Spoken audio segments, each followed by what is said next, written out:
Okay. All right, let's get started. So let me introduce Giordon. So Giordon is a deaf postdoctoral experimental physicist involved with the ATLAS collaboration at Santa Cruz Institute for Particle Physics. And he earned his PhD in physics from the University of Chicago in 2018. And he also has a BS from Caltech in 2012. His research focuses on looking for signs of physics beyond the standard model, with particular interest in supersymmetry and hadronic final states. He's also passionate about boosted object reconstruction, jet substructure, pilot mitigation techniques, designing robust hardware triggers, the intersection of particle physics and machine learning, and more. Through these efforts, Giordon has also made core contributions to improving the communication of physics results between the ATLAS collaboration and particle physics theorists and phenomenologists. He's also leading a group of physicists with the experiment to combine and summarize the results of many BSM searches, providing key insights for the future of a successful ATLAS supersymmetry search program. When Giordon is not busy trying to prove the existence of Susie, he can be found in the kitchen proving sourdoughs, baking pavlovas, and anything else he can get his hands on. So Giordon is here, as I mentioned, he's deaf, so we have an interpreter here who's joined as well. So if you ask a question, it may take a second, but Giordon is getting the question. Anyway, so Giordon, please take it away. And do you want us to interrupt you with questions, or would you rather we hold them toward the end? Up to you. I mean, feel free. There's going to be a lot of questions, I'm sure. Okay. All right, folks are welcome to interrupt then. All right, take it away, Giordon. Cool. All right, so as you know, I'm Giordon, and so what I've got for this talk today, I've never really settled on a title, but this is probably the first time I've given this particular talk with all these topics of a different variety all in one little talk. So I'm hoping it goes well today, and let's hope we stay in the time limit. But as you already know from my bio, this is me on the left-hand side wearing a Smash Particles and Patriarchy t-shirt. Also, I'm wearing the In Particular shirt today. You can see a picture from my PhD graduation at the top. And generally, I just kind of do a lot with hardware, software, and physics. I kind of wear a lot of hats within the ATLAS collaboration. And if you're involved in ATLAS, you kind of know me as the person who emails everybody a lot. That's still pretty much true today. So for today's talk, though, we're going to cover kind of a lot of different topics in both physics and software. I won't cover much hardware today at all, actually, but I'll start with a brief introduction to standard model. Just kind of introduce or remind or give everybody a little bit of a refresher or background on sort of where supersymmetry comes from. And then I'll move on to the ATLAS detector, a very brief overview, although I realize the UTK group kind of focuses a little bit more on CMS, so you can kind of remember what ATLAS looks like from across the ring. And then I'll go into statistics and hypothesis testing, because that will motivate sort of the rest of the talk, which is about trying to get these likelihoods public and statistical models and just understanding how everything fits in. And then we'll talk about how to do preservation and reinterpretation, meaning taking the results published from the ATLAS collaboration and doing imaginative, creative, fun things with those results. So let's actually start first with the standard model. And so, I mean, I could go on and on about it, but really I should kind of want to just say the standard model kind of looked like, this periodic table for particle physics. You've got these 12 fermions and these 5 bosons. But this is not really my favorite picture of it. One of my more favorite pictures of it is to show something like this, where now instead we're representing each particle in the standard model by some sort of ball where the volume is proportional to the mass of that particle. And you can actually really clearly see that there's sort of a hierarchy difference between the first generation quark, the second generation quark, and the third generation quark, especially that top quark there. So, the obvious question you come up with is going to be, for example, why is there such a huge mass difference between these particles? Do we really know everything about the standard model? And there are lots of questions that we still have open today, such as, what is the nature of dark matter? What happened to all of this antimatter that we started with from the early beginning of the universe, and so on. And so, while I'm not going to attempt to answer all of these questions or really many of these questions today, The point is that there are many theories that have been developed or worked on that we try to search for experimental evidence of.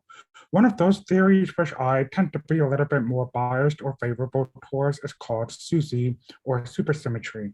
And that is actually a good framework.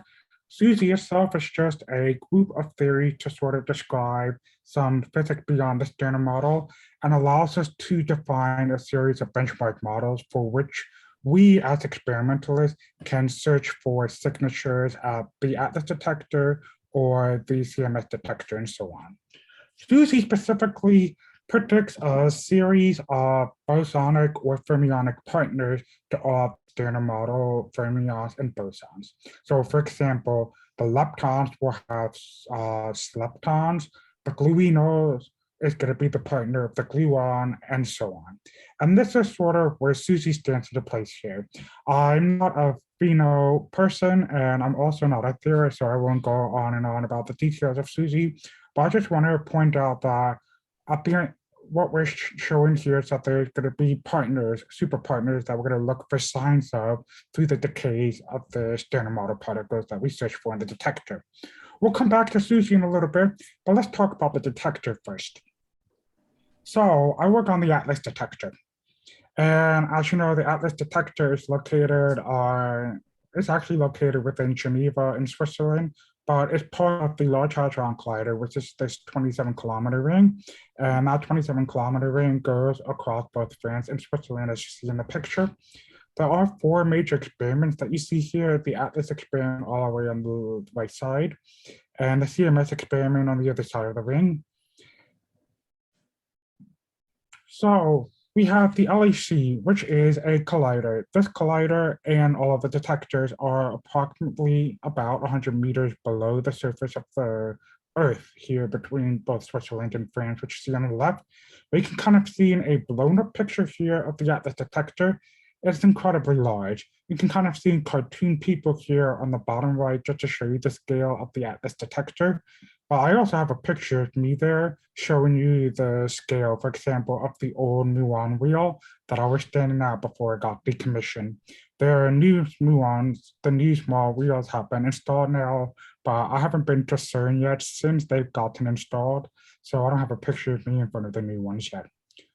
But this detector is very general purpose and it's really focused. It was initially, designed to be able to differentiate those Higgs boson particles that we've been trying to identify and be able to differentiate between a pair of photons from pions versus a pair of photons from the Higgs boson. And of course, as you all know, since 2012, the Atlas detector and the CMS detector have done a great job at finding that Higgs boson. But now we're trying to stretch the limits, the hardware capable limits that we have of the Atlas detector to look for new physics in all the interesting places, look under all the different rocks that we can. So the LHC itself has produced a lot of data so far in the collisions. And so for all of the analysis results that I'll talk about today, I'm going to be talking primarily about data collected from the 2015 to 2018 period, which we call run 2 of the LHC. And for this run 2, the peak luminosity was 13.8 to the 33. And the proton bunch spacing, meaning how often we get collisions, is 25 nanoseconds, which meant that we were getting 40 million bunch crossings per second in the detector, a 40 megahertz rate. And altogether, for those 3 years that we've operated the LHC and the Atlas detector, we've collected just about under 150 inverse femto bonds of data. And in that data set that we have, up to 70 collisions at the same time happen for a given bunch crossing. So that's a lot of information that we have in that data. And the question is, do we see SUSY in there? What other kinds of physics do we see in that? The Atlas detector is composed of 4 major subsystems here. I'm going to go into detail about them. This is, again, just a refresher. We have the inner detector all the way in the centerpiece. We have a muon spectrometer, which you saw a picture of me in front of. We have calorimeters, both the liquid argon as well as the tau calorimeters. And we also have a trigger system. And all of this combined, 100 million electronic channels, 3,000 plus kilometers of cabling allows us to do physics at the Atlas detector. So an event, what does a collision look like? I've kind of briefly mentioned this. This is kind of a famous cartoon that I've been showing here on the right-hand side, where you have a proton-proton collision that comes in. This red circle blob in the middle here is what we call a hard collision. That's the actual proton-proton collision that we talk about in Feynman diagrams, for example. And then we have underlying events, which you see in purple, such as hard scattering from other protons in the event, which contribute to the pileup that we talk about. All of this will then shower and hadronize, and we form hadron decays, which we detect in the detector. So when you take all of this and you reconstruct it through the Atlas detector, you get these very pretty event displays like what I showed on my first slide here. This event display you see will have these charged particle tracks through the inner detector in the center here, those bright green tracks. And then we'll have these sorts of yellow towers, which are the energy clusters in the calorimeter cells on the calorimeters themselves. And then you have these sorts of cones that we've drawn here. These are cartoon cones, and those represent the jets that we find in the event. In this particular example, you'll see that we have 3 B jets. And a B jet is what we call a jet formed from the hadronic energy originating from a B quark. And then we also have large clusters of energy, which you can see here in the yellow towers, and there are no leptons in this event. But again, there's so many jets everywhere, and it's always nice to see lots of hadronic energy in a picture like this. But anyway, that's besides the point, this is just kind of just to show you this is sort of the capability of the Atlas detector, and we've done a lot of work as a collaboration to get all of this physics out. So now I want to talk a little bit about the statistical techniques, and this is sort of an introduction or background for anybody who's not very familiar with how we generally do statistical analysis within the Atlas experiment. Not every analysis in Atlas will use what I'm going to be talking about here, but there are some concepts that are pretty general. So you have this event display on the left that represents one data point that we've collected, but we've collected 150 inverse from the spread. Was there a question? It didn't survive my nuclear physics. You're unmuted. Cool. Oh, okay. So on the left here is what we call sort of in statistical term, P of beta equals the observed. But on the right-hand side, it's all the different theories or assumptions that go into being able to do this sort of measurement or search that we're doing in the experiment. We have this model of how protons collide. We have a model of the proton showering, dehydrogenization, material interactions. We have a model of the standard model or the beyond the standard model theory that we're talking about. But all of this is going to rely on what our best understanding of that theory is. So when we perform some sort of statistical analysis or hypothesis testing, we want to be able to incorporate everything that we know about our best understanding of that model and incorporate those into a systematic and using parameters that we can then propagate through the analysis and keep track of how our assumptions change the results that we see at the end of the day. And again, there are a lot of things that go into here that we need to keep track of. And so this is sort of a slightly intractable problem because it's just a huge dimensional phase space that we're talking about.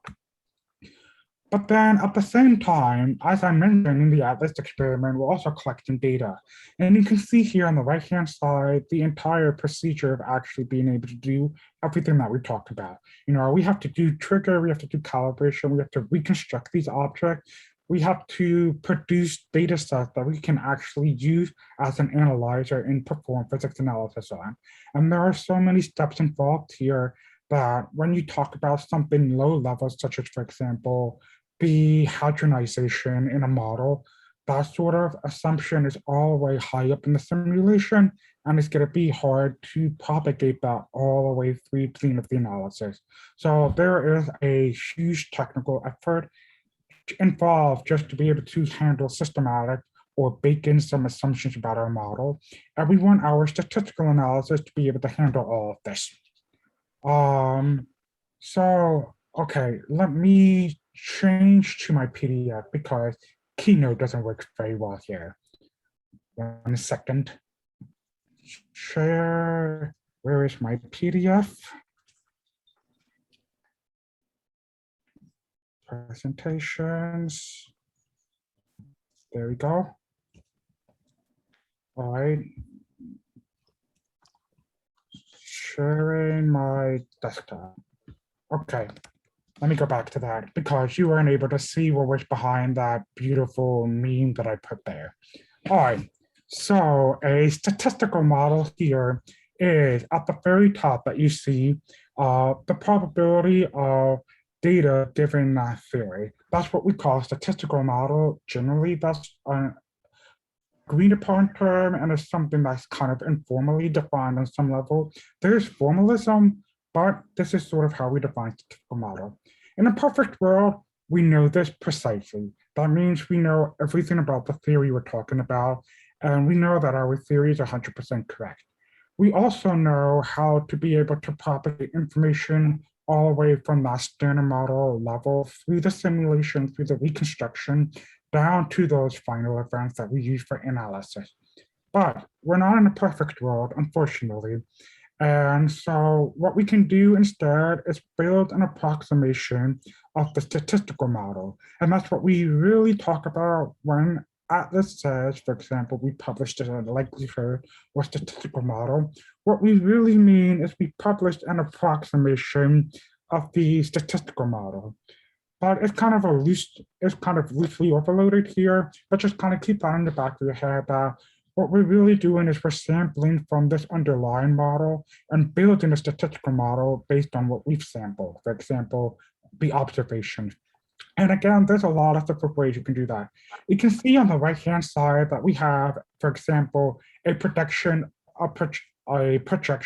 of some n-dimensional physics, say 119 parameters in the model, but we projected this into a single kinematic variable called delta phi between the two leptons of the event. And that top right plot comes from the Higgs boson experimental observation in the 2012 paper. The bottom right here is from the SUSY compressed electroweak paper, which I'll talk about in a minute. And this is an example of, the efficiency of our lepton reconstruction. And so all of these different things are our way of saying that we can really only do an approximation of that statistical model. So again, one does not simply find the maximum likelihood estimator. Also, the meme is now ruined because you've seen it before. Anyway, so continuing on with statistical model. So as I mentioned, on the orange lines that you see here, again, I'm looking at this Higgs boson paper just to demonstrate the example of this. So the orange line here is the approximation of that statistical model. And in fact, there's two different statistical models being used here. You have the solid orange line, which is representing what we call a signal plus background model. And then you have the dashed orange line, which represents your background model. And a hypothesis testing will take into account these two different models, combine that with the observations that we get from the detector, and make a statement about whether or not we found new physics or not, for example. And once you have this orange statistical model that we talked about, we can do inference, we can do different computations such as p-values, confidence intervals, limits, expected yields, measurements, and so on. But right-hand side of this plot shows the discovery p-value for this measurement that was done for the Higgs boson. The bottom right here is showing you zeros.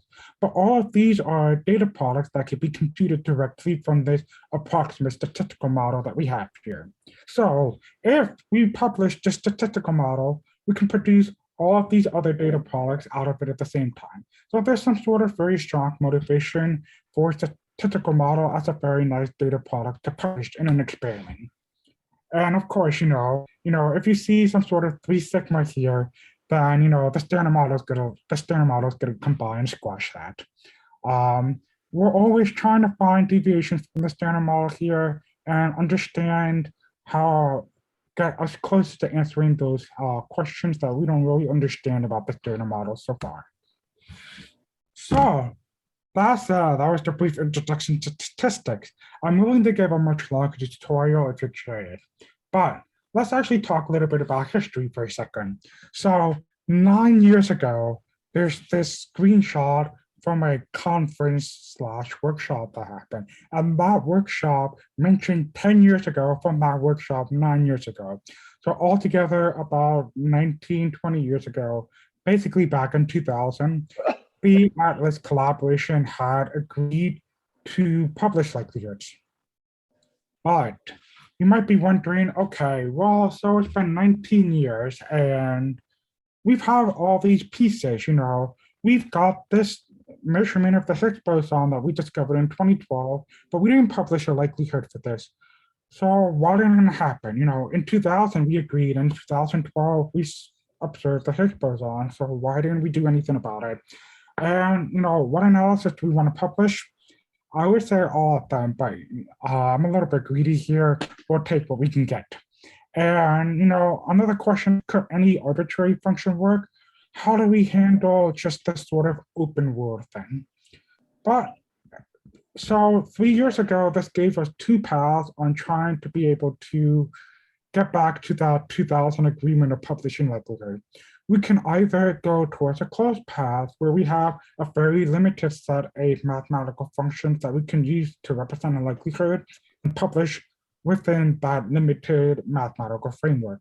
Or we can try to tackle this open world problem here, where you can pretty much make any kind of function you want under the sun. There's no limitation. But then the question would be, how do you serialize that in such a way that other people can use it and understand without having to bother Atlas or CMS experimentalists? So we were able to do this by focusing primarily on the closed world. But so as you can see, there's just two different media outreach posts showing, one from the Atlas experiment and one from Symmetry magazine, describing that this happened for the first time since ever. And at the top right, you can see the main developers of what we call PyGEF, Python Hash Factory, which I'll explain later on in my talk. So this is kind of the alternative title to my talk that I want to mention here. So, in 2000, you've got this guy here, Carl Kramer, who was part of a boy band of statistical theorists who were involved in trying to figure out how everything works. And now here we are, the three developers in 2019, and this is sort of the alternative title of Fantastic Bits and How to Preserve Them. Again, I can't really agree on a title for my talk, so go with whichever one you prefer. But so you might be wondering what changed, what allowed us to instantly or be able to actually make this push politically, socially, and technically to be able to publish likelihoods. So we actually decided on this closed world path because we wanted to pick something very narrow that was used by a lot of analyses in Atlas already. It already had a large enough user base. So we picked a mathematical framework that's already been battle tested. It's been understood by theorists and statisticians.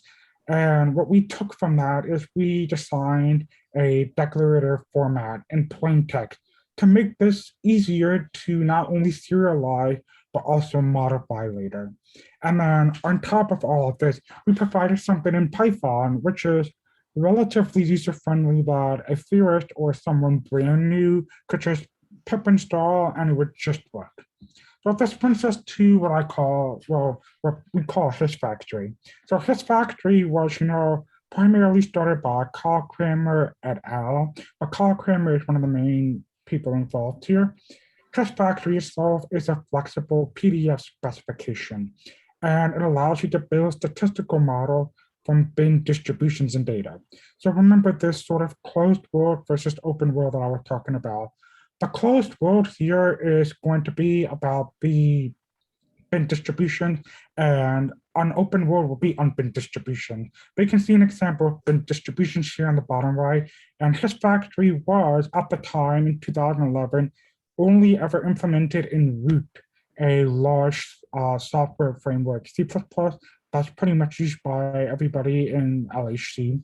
But root is very monolithic and it's a very large dependency just to do his factory. So as it turns out, because we picked this Caldwell thing, most of the SUSY analysis we've done can fit neatly into the his factory mathematical specification. I'm just going to flash the his factory mathematical specification, which, as I mentioned, comes from bin distribution. And this is how you would represent a likelihood in the his factory language, where this blue portion here is the Quasar PDF for all of the observations. And then you have this constraint term for constraining this PDF using auxiliary measurements, such as from systematic, such as normalization, shape, calibrations, and so on. But all of this gets combined into a single mathematical framework. All of these different analyses you see here use his factory. You've got the compressed analysis that I mentioned a little bit already. You've got this S-bottom mode type B analysis here. You've got direct style. You've got this place vertices. All of these people used his factory. So this is where PyGF comes into play. You're able to take all of these and reinterpret these results yourself if we had a way of serializing it, which we do. So this is where Python his factory comes in, or PyGF. And PyGF is just done by pip install on PyGF. It's a Python-only implementation of this his factory mathematical model and allows you to do all of this influence that I mentioned before with the Higgs boson model that we were talking about. And by using this, you get for free a plain text JSON specification that specifies this entire likelihood or workspace. So I wanted to show you some examples of how PyGF is used as a library. So as a library, that means, you're writing Python code and you're importing PyGF. So you can see on the left-hand side some PyGF code where we use a simple model on correlated background, which is using some shape systematics. And we set signal to 10 events, background to 50 events, and we put an uncertainty on the background as 7 events, plus or minus 7 events in the background. We just make up some observations such as 55 events plus the auxiliary data in this model. And then we perform a mu scan to understand what this looks like by varying mu and looking at the CLS values at every single value of mu for a fixed value of the parameter of interest. Mu here being our ability to scale up or down the signal. So this is pretty short in Python and it is very quick. And this is also easy to understand. You can also use PyGF as a command line interface. And you can see an example here of us piping in some likelihood into what we call the CLS command, and that allows you to compute the CLS or the workspace very quickly, which you see here on the right-hand side. So that's PyGF as a library and as a command line tool. So as an example of what we're talking about with preservation and reinterpretation and being able to make all of these things a little bit easier to do, we have an example of a likelihood that I'm showing here. So this likelihood is a single channel. The single channel has 2 bins. You can see the background, you can see the signal sample, the background sample, and the observations. You can then decide to patch this. And patching means you're just going to replace some values in this JSON specification. That's what we call a patch. And a patch in this case could be a reinterpretation because I'm a theorist and I run something like, say, Gen4 or Delphi with my favorite model, and I generate some new signal model and I get the expected signal reference from my particular model. I patch into some existing analysis and I say, is the electroweak compressed sensitive to my model at all? And I can quickly patch this because it's a plain text format. And you can see an example here of the difference in the CLS values. The top line here shows that the CLS was 0.05 before reinterpretation. And then when I patch it with some new value here, reinterpret it, I get a CLS of 0.33. So as it turns out, this particular model is able to exclude my signal model. But this is an example in PyJF of how to do a reinterpretation, and it's meant to be very user-friendly and a little bit more straightforward and not significantly complicated. So, that said, we've been able to develop this tool and it's already become pretty popular on its own. You can see all these different papers for different theories and experiments that have adopted it. We have the FCC, we have the Atlas experiment, obviously, we have Bella 2, we have the Muon Collider, and you know on the bottom left here, maybe we get something from CMS at some point in the future. Wink. So, that said, let's talk about the likelihood preservation a little bit more, and just, you might be wondering, Giordon, how do we know that you're preserving this correctly? And I go, well, the Atlas experiment has published a pub note describing this preservation procedure and that we're able to reproduce everything perfectly. So the case study here is the S-bottom multi-B analysis in SUSY. The S-bottom multi-B, we're all not experts in this, but look at the Feynman diagram at the top left. This Feynman diagram here has two S-bottom squarks, S-bottom being a SUSY particle. And this prediction here is saying that the S-bottom decays to a B hadron and a Higgs boson with 100% of the time. The Higgs boson will decay to B quark 68% of the time. We're using the Stern model Higgs values here. But so this particular analysis will have 6 B jets in the final state.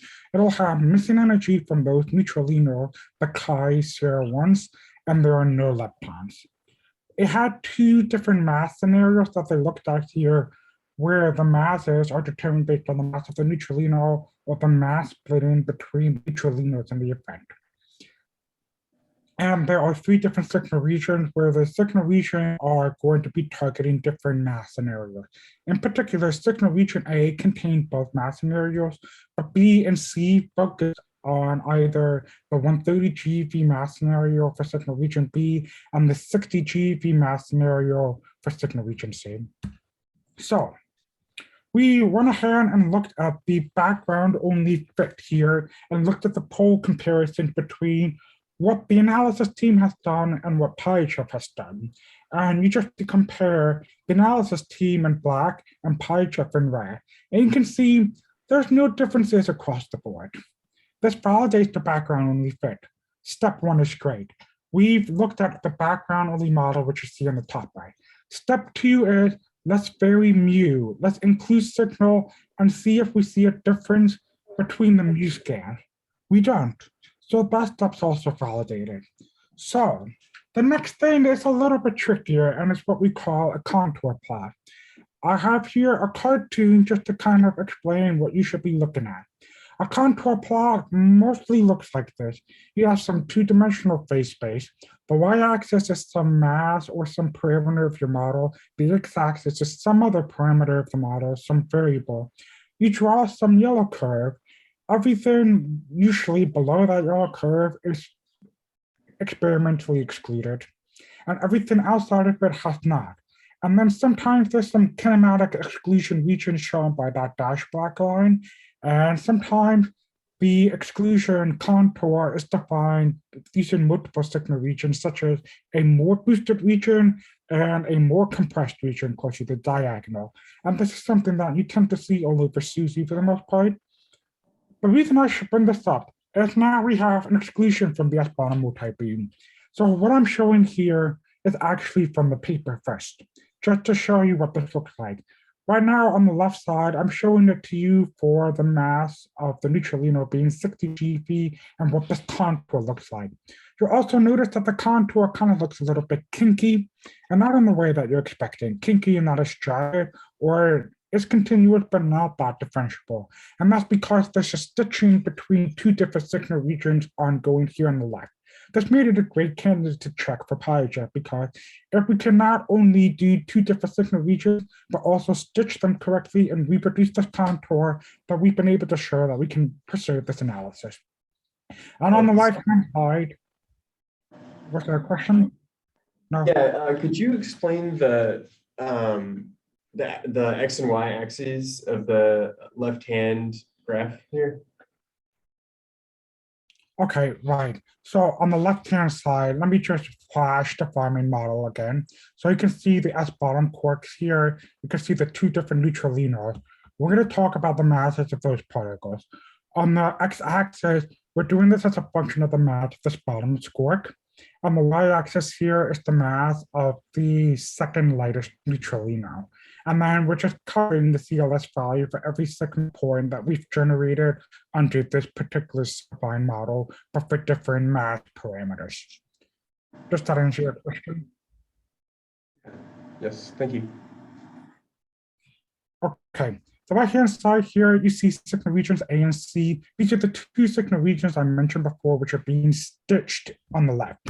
So slide 44 here shows the actual usage of pie chart compared to what the analysis team has done, which you can see on the top right. But again, we're going to go ahead and zoom in here, and you can kind of see this little different hatching here. And pie chart is in blue, and then the root, or what the analysis team has done, is the horizontal pink line. And you can see this matches exactly. We've been able to preserve this analysis and reproduce it entirely. And this is everything in this pub node here that you see on the top left, and a screenshot of these likelihoods preserved on HEP data. We've observed no large differences in this preservation. We've also had pie chart validated as an implementation, and we've got orders of magnitude faster in being able to do this inference with this entire signal grid of something like 100 different signal mass points can be computed in a little under 3 minutes, where it takes a little over 2 or 3 hours using root. But so that's just one analysis. Since then, since 2018, 2019, we published all of these different analyses with their likelihoods. And I believe that's 14. Yeah, it looks like there's 14 so far. And we're going to continue to publish more and more. And you're just showing all these different contours and different Feynman models. There's not much you're going to glean or memorize from this. You're not being tested this at the end of the seminar, but we're just showing you that we've been able to communicate all of these results and publish the approximate statistical model. And PyGIS existed, and this is now being integrated into existing theory tools such as S-Model S, which you can also see here on the bottom. But I like to think of this as my theorist dreams, where now that we've been able to publish these likelihoods, theorists are now coming in and communicating more via this experiment, and we're getting a lot more feedback on the analysis design and being able to take into that feedback for future iterations of the analysis. So, with the last 15 or 20 minutes or so, I want to talk a little bit more about applications of these likelihoods. So, so far, you've heard a lot about me rambling, we've been able to develop this Python tool called PyGIS, which comes with a JSON format, which allows us to serialize this HIS factory mathematical model in a JSON file. And you've seen that we've been able to reproduce the physics, but that's not really all that exciting. It is exciting on some level, but we could do so much more. You can pretty much anything you want to imagine. So let me drink some water and then we'll continue. So now that we published these models, there's a lot of different inference results that could be made. You could generate some Python distribution functions. You can incorporate this into your Python distribution function. You can look at some world averages or do some sort of global fit or combine results across different experiments, or do some reinterpretation for even more new particles or look at more signal models. But all of that are all the different things you can really do that's motivated by publishing likelihoods is summarized into this paper that came out, which you see on the bottom right here about publishing statistical models and what you can do with it. And it demonstrates a lot of different case studies of what can be done once you have the likelihood. But really, even though this paper is a great read to summarize it, it just really is telling all of the experiments, just do it. Just publish these likelihoods, and we will start exploring and understanding where we can go from there. We can comb the desert and try to find signs of Susie, which is this picture from Spaceballs here, which is one of my favorite movies. So as I mentioned, you can do anything that you have in your imagination. Because it's plain text, you can pretty much do any kind of manipulation you want. You can start decorrelating using parameters. You can start merging different samples or combining them or performing a background fit on a subset of the sample. You can start simplifying it in some way or form. You can make even more new statistical model. You can do statistical combinations. There's so many things you can do. For those of you who don't recognize this purple dragon on the right-hand side, I grew up in Florida, but this is Figman, who is, this is the name of the dragon is Figman, and it's a dragon of imagination. It's on a ride at Epcot, which is still one of my favorite rides there from my childhood memories. So let's talk about statistical combinations. So I want to actually come back to talking about the electroweak compressed because I mentioned it way earlier with the lepton efficiency, and then I showed a contour plot from it. So of course I should talk a little bit about it, especially because the electroweak compressed analysis was one of those key analyses that happened to skip as well. So multiple analyses that have different signatures or different final states, if you will, can still target the same model. So if you look on the bottom side, the purple boxes, you should convince yourself are the same, but the orange boxes, which we're calling the signatures, are different. The left-hand side has 3 leptons and a neutrino, but the right-hand side here has 2 leptons and 2 jets, with a third initial state radiation jet. But that said, they're still targeting the same model. That means if we make sure that these analyses have selections that are orthogonal, such as, for example, one that targets exactly 3 leptons and one that targets 2 leptons, we can then do a statistical combination between the two and get an even stronger exclusion limit for this particular simplifying model, independent of the signature of that model. And that's what we're talking about here. And tools like being able to do a JSON hash factory and serialize this allows us to make that statistical combination even easier to do. So on the left-hand side, it's just our, at this summary plot. And you can kind of just stare at this for a little bit.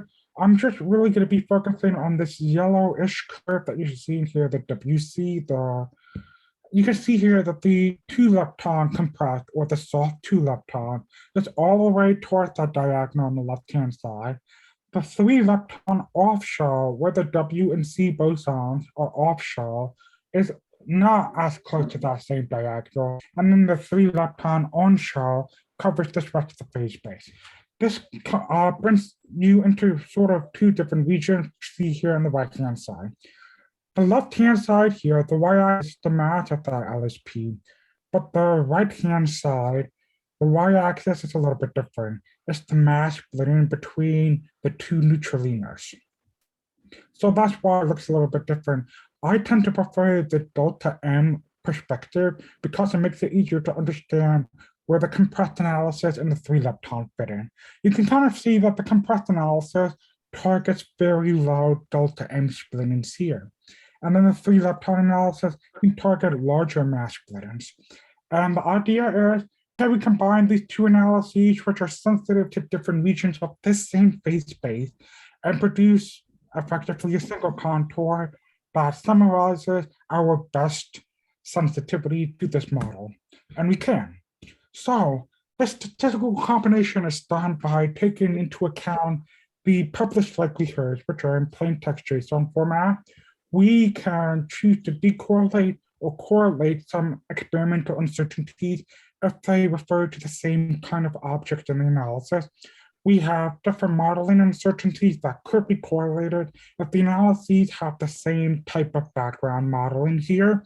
And the scale factors between the two are different because they target different regions of phase space. So we made sure to decorrelate these using parameters. And once you do that, we can then do the combination, which you see here in red. And then you see the individual contours, the green being the on-shell analysis, the blue being the off-shell, and then the brown or orange being the compressed analysis. And this is in the delta N perspective here. And you can see the difference between the Wiener interpretation, the 16 interpretation for the same model that we're talking about. And this combination allows you to kind of get some increased sensitivity in the region in between two models where we did not have a dedicated analysis for, but we're able to make a statement about this because we've measured sort of the side bands of that particular region. This increases our coverage in this particular phase space. And you might be wondering, well, Jordan, how did you do this at all? And this isn't exactly how we did this, but this is a high-level overview of the statistical combination involved using PyCharm as a command line tool. We took the individual workspaces from the two analyses, and we created the workspace using the background-only model and the signal patches that we've got from the analysis teams. We create 3 workspaces for a given mass point, such as, for example, the 200, 190 mass point. So we have one from the on-shell, one from the off-shell, and one from the compressed analysis. We take the compressed analysis, we rename a couple of the systematics in it to make sure that we correlate them or decorrelate them, and then we combine all 3 of them, combining 2 at a time. So we need to call PyCharm combine twice, and then we just call PyCharm CLS, and that's it. And all of this takes on the order of a couple of seconds to about a minute to do.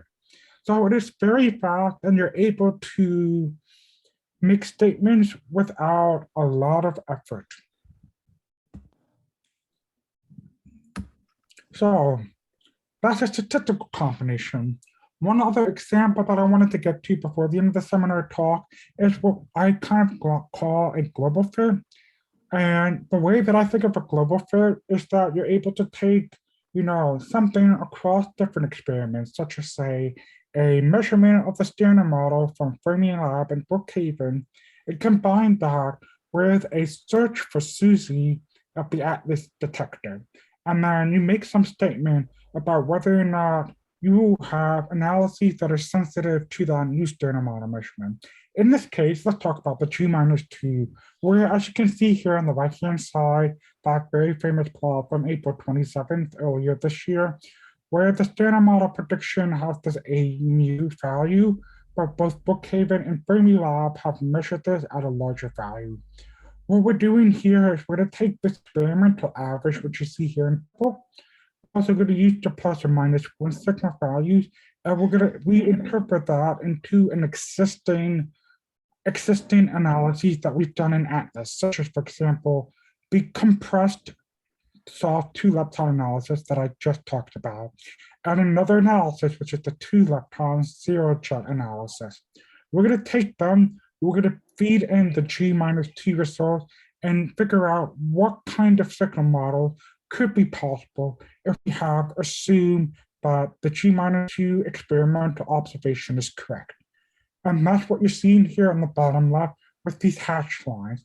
The center value of this hash line is the center purple dot for the AMU value, and then the hatched width is plus or minus 1 sigma of that experimentally measured value.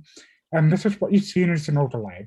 And the conclusion you make here is that, yes, the Atlas experiment or the Atlas collaboration currently does have some sensitivity to some models, some beyond the standard model, physics models that predict the G-2 experimental result.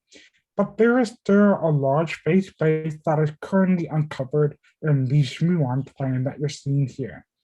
And this allows us to inform our search program and find rocks that we haven't lifted up before to look for Susie and look there.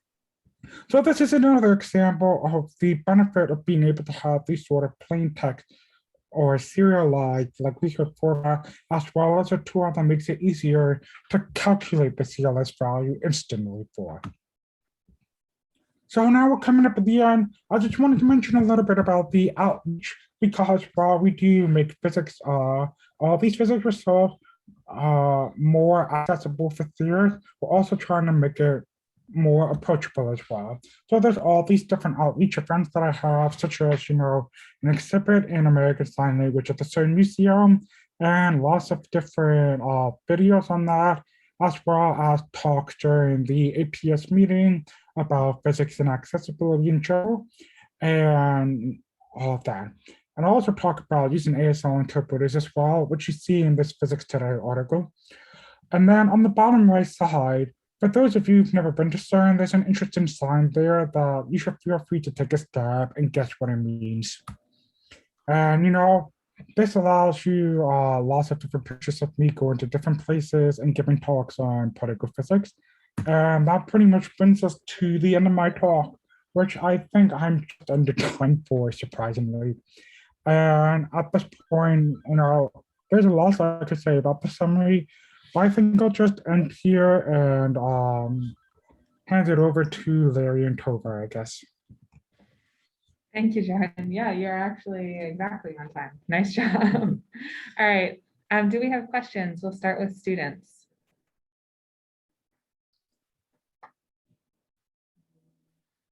So you talked about several software tools. Do you have like resources that you recommend we go to learn about those? I'm not necessarily asking you to list them right now, but could we like get some links at some point? If you, oh, there's the GitHub. Okay. Cool. Yeah, just click this link here. This is part of the what's called HEP, which is an informal gathering of physics, particle physics software. So if you think of things like UP-Root or Boost histogram, for example, there's a lot of different packages in this HEP. Project was proud to be one of the more highly starred ones. Yeah, Giordon, if you want to send me your slides afterwards, I can distribute them to the students. They'll also have the video if they feel like typing out a link, but that might make life a little easier. Yeah, I can quickly link the PDF right now so that people have it. Oh, sure, yeah. Someone who's not me can say that link. Larry, you're up. All right, who has other questions?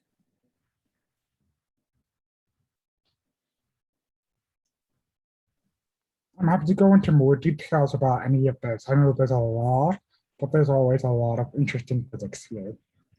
I suspect you may have lost a lot of everyone except for perhaps me and Larry when you started going into the details of the different complementary SUSY analyses. So I imagine that you scared some questions away with that one. But maybe I feel like there was a lot more nodding and such in the room. Did anyone have questions on the earlier parts of the talk? It's nice that we have somebody who's really an expert on sort of how we make statistical inferences in high energy here. So if anyone wants to ask questions on that, go wild, or anything else.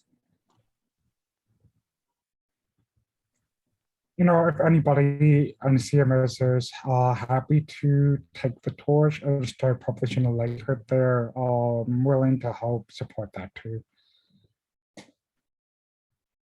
Fantastic.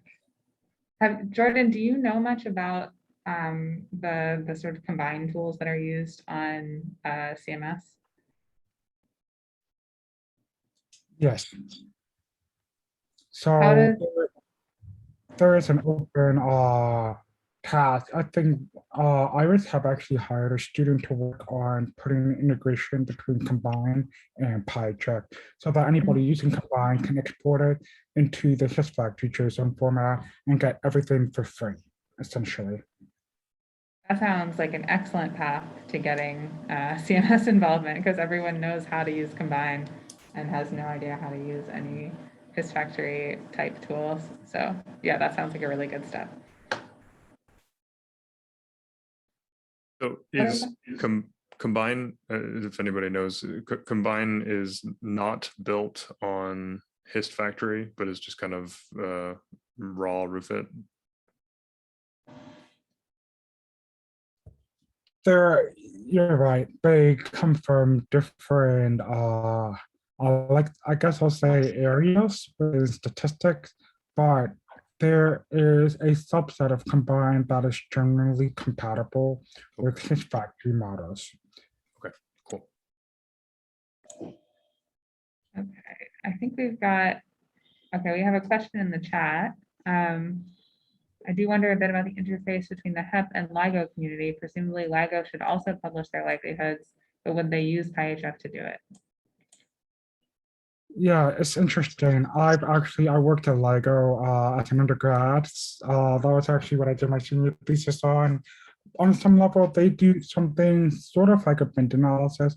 It is possible, but they never really, I've never seen them publish any sort of likelihood before. And it's funny you mention that because if you attended the neutrino seminar today from Fermilab, if you kind of screenshot a little bit of how they did their statistical procedure, it's almost an ad hoc binned template statistical fit too. And we're suspecting that it can also be represented in a his factory JSON. So it would be interesting to take that result and combine it as well. But it's a good question. I would say that they don't need to use PyCharm to serialize it. They can serialize it in the his factory JSON format, which is separate from PyCharm, which is the sort of the Python only implementation of doing those statistical fits on top of the his factory JSON format. Slightly two different things. I realize it's a bit nitpicky, but you just want to make sure that's clear.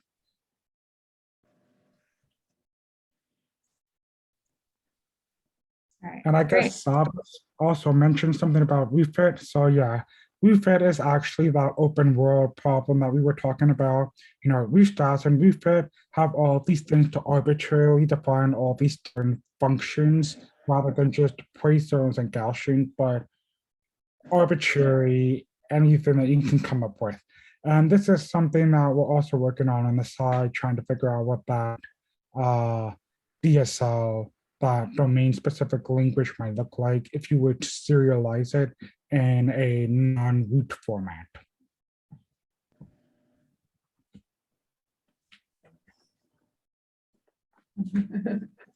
Yeah, that's okay. All right, any other questions?